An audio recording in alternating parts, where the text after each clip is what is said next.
A sala de aula é que se muda uma nação. Na sala de aula não há idade nem cor. Por isso aceite e respeite o meu professor. Olá, boa tarde! Estamos chegando para mais um programa TV Sintese. Hoje nós vamos conversar com o Dr. Hildon Rodrigues para atualizarmos nossas informações sobre a reforma da Previdência. Vamos conversar também com a presidenta do Sintese, Ivonete Cruz, sobre a repercussão da greve geral do último dia 5 de dezembro e como vão ser os próximos movimentos dos sindicatos para a próxima semana. Como sempre diz Ivonete, a luta continua. Fique com a gente, a TV Sintese está no ar.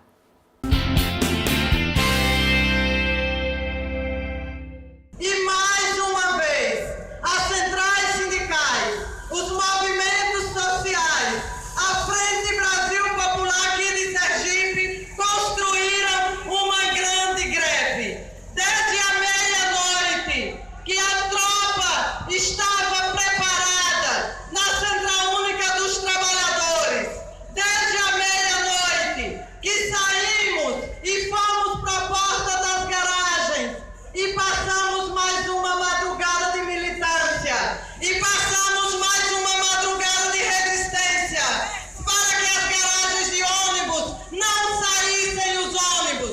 E abro um parêntese aqui, Roberto, para parabenizar o Sintese pela escolha do local, pela data que escolheu esse ato e por ter convidado. Não quis fazer o movimento sozinho, mostrou inteligência, sabe que a saída dos servidores de Sergipe não vai se dar isoladamente com o Sintese, com o Sintrase, com o Sindifisco. A saída para os servidores do Estado é exatamente a unidade para derrotar Jackson Barreto. E esse momento hoje aqui, ele é importante e tem que ser celebrado.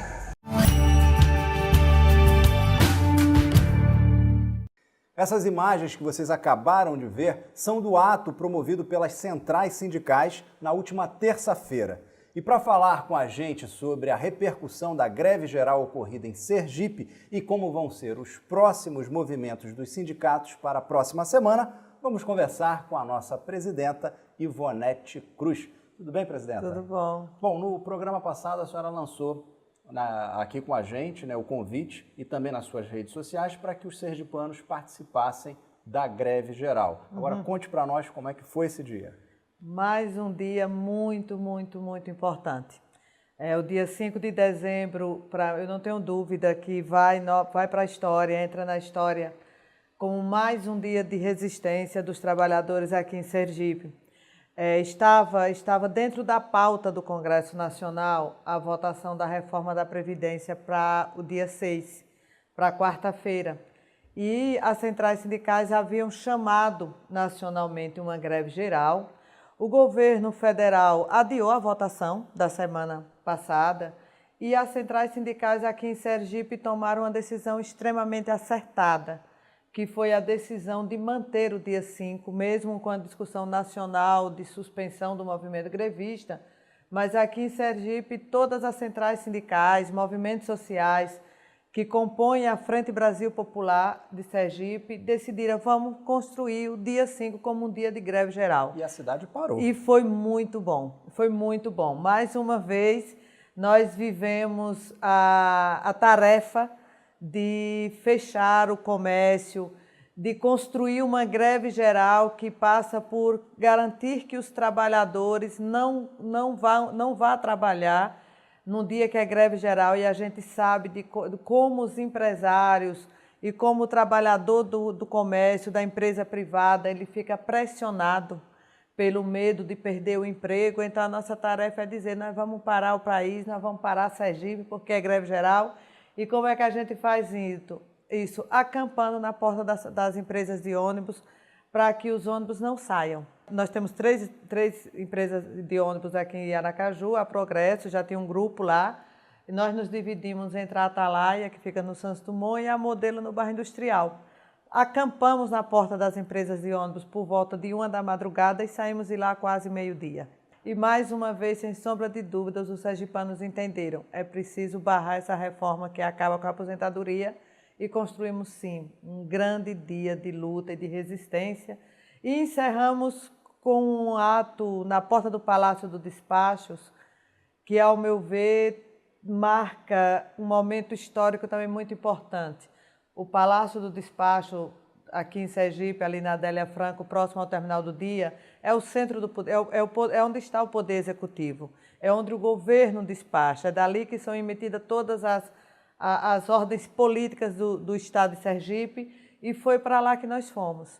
Foi para a porta do Palácio dos Despachos, que mostram as imagens, no final da tarde da terça-feira, para mais uma vez reiterar os trabalhadores de todos os sindicatos, do serviço público, do serviço privado, dos movimentos sociais do campo, MST, estavam lá acampados na porta do Palácio do Despacho para dizer que não vamos aceitar a reforma da Previdência, mas também para mais uma vez levar para o governo do Estado a nossa pauta. Bom, eu anotei aqui, Abraham Lincoln dizia, pecar pelo silêncio, quando se deveria protestar, transforma homens e mulheres em covardes. Você acha que trabalhadores estão realmente conscientizando e que fazem parte da mesma classe e consecutivamente se unindo e protestando mais? E eu não tenho dúvida que a gente se caminha para isso. O que nós vivemos na sexta-feira, na última terça-feira à tarde, foi um nítido exemplo disso. Era a classe trabalhadora que estava lá. Não era uma categoria e outra categoria. Porque a gente, ao longo da nossa história, nós temos isso. É uma greve dos professores, é uma greve de um segmento, é uma greve de outro segmento.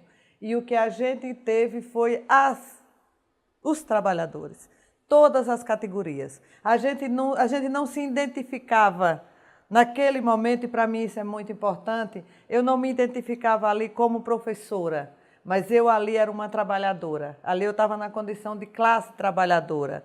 Nós estávamos ali como classe trabalhadora. Eu acredito que sim, que tudo que nós estamos vivendo na história do país e todo esse ataque que nós estamos vivendo está criando no povo brasileiro um sentimento de classe trabalhadora e da necessidade de que, mesmo havendo divergências políticas dentro das centrais sindicais, dos movimentos sociais, mas que nós temos algo que é único e que nos une muito e que nos fortalece. É a luta pela garantia dos nossos direitos. Não podemos abrir mão de lutar para que a gente não perca o que a gente conquistou com tanta luta. Exatamente. Então, essa unidade, ela aparece a cada dia, ela se fortalece a cada dia. E, para mim, esse é o grande desafio que está posto. Cada vez mais nos entendermos como trabalhadores. Somos trabalhadores, seja de que ramo, de que categoria for. Bom, e os protestos vão continuar. Como é que o movimento sindical está se organizando para a próxima semana? Com certeza, as centrais sindicais,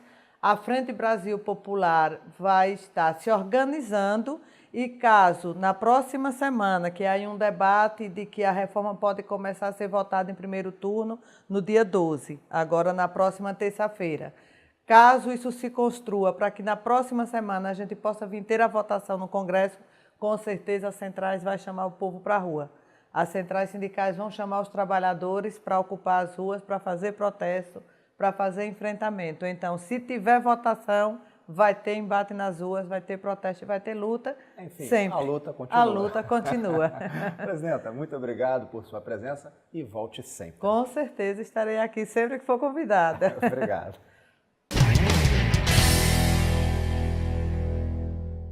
Muito bem, eu disse no início que o programa de hoje estava repleto de assuntos interessantes. Como sempre, né, pessoal? Agora, nós vamos bater um papo com o doutor Hildon Rodrigues, advogado do Sintese. Boa tarde, doutor Hildon. Boa tarde, tudo ótimo. Bom, estamos lhe convidando mais uma vez para tratar do assunto da Previdência. Tivemos algumas mudanças, mas estão longe de afastar aí o grande pacote de maldade que eles estão preparando para a gente. Quais foram essas mudanças? Bom, o governo do Michel Temer, o governo eleito de Michel Temer, ele tende a mostrar ao trabalhador que a reforma previdenciária que está por vir, ou que ele quer que esteja por vir, tem uma forma de melhoria da aposentadoria desses trabalhadores. E aí, o relator dessa proposta, ele veio trazer algumas novidades, que essas novidades, segundo eles, é melhor para o trabalhador. Em que sentido? Ele diminui o tempo de aposentadoria que foi criado na primeira proposta pelo governo federal, ele atribui um tempo mínimo de aposentadoria de 25 anos. Então, todos os trabalhadores teriam que trabalhar 25 anos, seja lá da iniciativa privada ou iniciativa pública, certo? O servidor público ou da iniciativa privada, para se aposentar com 25 anos. Porém, o que é que ele diz agora? Bom, para o setor público, ele continua com os 25 anos, até porque, para o governo federal, o governo legítimo do Michel Temer, quem está causando e quem causa o grande prejuízo para a Previdência do Brasil são os servidores públicos, em tese, em relação à aposentadoria, ao benefício da previdenciário, vinculado ao regime próprio de previdência. Já o regime privado de previdência, que é vinculado ao INSS, também, segundo o governo, é o grande causador de um déficit enorme na previdência. Porém, o que é que ele fez? Servidor público, você permanecerá com 25 anos de contribuição no mínimo para se aposentar. E para os trabalhadores da iniciativa privada, que é a grande maioria de trabalhadores, ele diminuiu de 25 e permaneceu aquilo que é hoje, o mínimo de 15 anos de contribuição. Então, um dos primeiros pontos para alterar e eles terem aí uma condição de votação foi diminuir o tempo de contribuição. A outra situação que ele mudou, e é essa proposta que está para ser lançada com o Congresso, é a idade da aposentadoria. O governo federal trouxe como primeira apresentação 65 anos de idade para todos os trabalhadores, indiferente de sexo. Homem ou mulher, 65 anos. Servidor público ou da iniciativa privada. Tá? E o que é que ele traz agora? Ele traz uma novidade. Para ele, uma novidade. Ele diminui o tempo, a idade desse trabalhador e cria também uma regra de transição. Para quê? Para que os trabalhadores se enxerguem que eles poderão, a partir de 2018, se aposentarem, aqueles que estejam dentro dessa regra de transição, e os 65 anos de idade, né, aquilo que ele queria que estivesse para o homem, e aí ele fez uma diferença, na verdade, também, né? A mulher se aposentaria ou se aposentará com 62 anos de idade e o homem com 65 anos de idade. Então, ele saiu de uma perspectiva de todos terem a mesma idade de 65 e fez uma divisão. Porém, para chegar a essa divisão, também foi cobrado uma regra de transição. Com a perspectiva atual, com essa reformulação, né, que não deixa de ser maldosa, essa reformulação, ele diz o seguinte, o trabalhador da iniciativa privada, que é ligado ao INSS, ele poderá se aposentar com 15 anos de contribuição, diferente do servidor público, que não pode se aposentar com 15. O mínimo do servidor público são 25 anos de contribuição. Mas o da iniciativa privada, que é ligado ao INSS, que vai se aposentar, o mínimo de contribuição que ele tem é 15. E ele irá se aposentar com qual valor? Ele irá se aposentar com 60% da média aritmética que for feito o cálculo com esses 15 anos de contribuição. Já o da iniciativa pública, né, aquele trabalhador que é vinculado ao serviço público, ele precisa de, no mínimo, 25 anos de contribuição. E para ele se aposentará com 70% dessa média aritmética. Então, ainda assim, continua o servidor público sendo a ovelha negra do problema da Previdência no Brasil, somente do déficit da Previdência do Brasil, somente do déficit público. Bom, pessoal, então a gente vai ficando por aqui. Eu agradeço o doutor Hildo pela presença. Venha mais vezes, esse é um assunto muito importante e empolgante, tá? Então venha mais para falar sobre esse grande pacote de maldade que o governo está preparando aí para a gente. Muito obrigado. Obrigado também. Bom, pessoal, e a gente vai ficando por aqui, mas no próximo sábado a gente volta, se Deus quiser, e Ele há de querer. Tchau! Na sala de aula é que se forma um cidadão. Na sala de aula é que se muda uma nação. Na sala de